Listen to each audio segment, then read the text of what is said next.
Şadyan horoz. Bir var eken, bir ýok eken. Hiç sadyň gaýgy aladasyny etmeýän, peteketini göýge tutup ýören bir horoz bar eken. Güllüň birine dünýäni seyr edip geleýin diýip, owadan çykyp barýaka, oň aýagyna tikenip atypdyr. Horoz agsaklap barşyna, tamdyra nan ýapyp duran bir aýaly görüpdir-de, oň ýanyna gelip, "Aýagymyň tikenini alyp bersene" diýipdir. Ýanky aýal oň aýagyna çümen tikeni sogurup alypdyr da tamdyra atypdyr. Muny gören nadara horoz dawa edip başlapdyr. "Men tikenimi näde eýdiň?" "Tamdyra attym." "Ýylyň zadyny soraşman ýakaýmalym sen? Derre onu oduň içinden alyp berersiň, ýa-da deregine bir köke berersiň." Aýal oň bilen dawalaşmakdan utanyp, gıygyryp, "Meni ýyle maskar etmedin horoz. Me, geregin köke bolsa" diýip, oňa uly kökeleriniň birini beripdir. Horoz kökeni alyp gidiberipdir. Ol bir ýapydan aşanna çal çyp oturan çoponyň üstünden baryp, oňa salam beripdir. Çopon oň salamyny alyp, "Gel çal çelliýipdir." Horoz, "Çal bilen çörek emýeli. Ýöne häzir men şu ýapyň aňyrsyna bir aýlaň çaýlaň edip geleýin" diýip, çöregini oň öňüne goýup gidiberipdir. Bir köke, onu da bal ýaly ýumşajyk köke aş çoponyň ýanyna nämejik. Ol 5-6 tag duranyny kökeni gutorypdyr. Horoza da gerek şol eken. Ol inne gutaraýan bolsa gerek diýip gelipdir de dawa başlapdyr. "Hany men çöregim?" "Ýydim." "Bir özüň ýäýmelimi ony? Men bileýelliýdim ahyry. Ýa-ha çal bilen ýer ýaly ýarty çörek taparsyň, ýa-da deregine bir geçi berersiň." Çopon, "Ýarty çörek üçin gokturdup durmasana horoz. Geregiň bir geçi bolsa, me" diýip, oňa semiz geçini berip goýberipdir. Horoz geçini alyp ýola düşüpdir.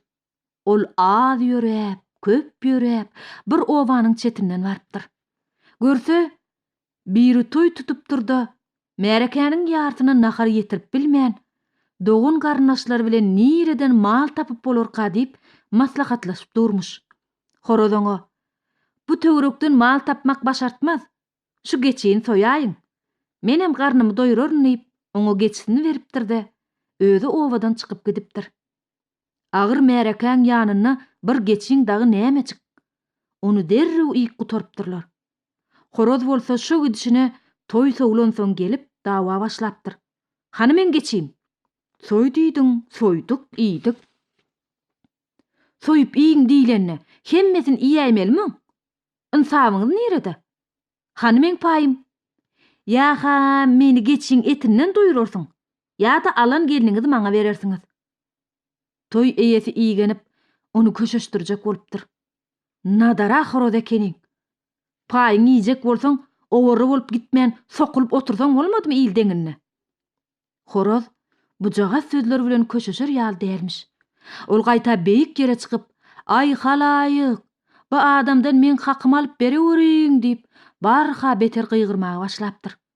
Toý eýesi pahyr näçegini bilmeýän oňa, "Horoz, gelin eýýäm oglan nikahlanyny." Geçi iýilip gutordy. "Gowy sen gyýdym alla, gümüň çek şu owadan" diýen. Horoz ulalaşyp, oň ýetişip oturan gyýdyny alypdyr da ýola düşüpdir.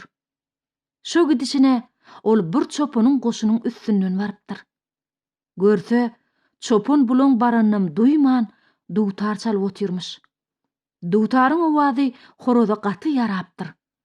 Ol gulak gerip sady diňläpdir de çopona, "Ey çopon, duwtaryňy berseň, saňa şu gyýdy bereýin" diýipdir.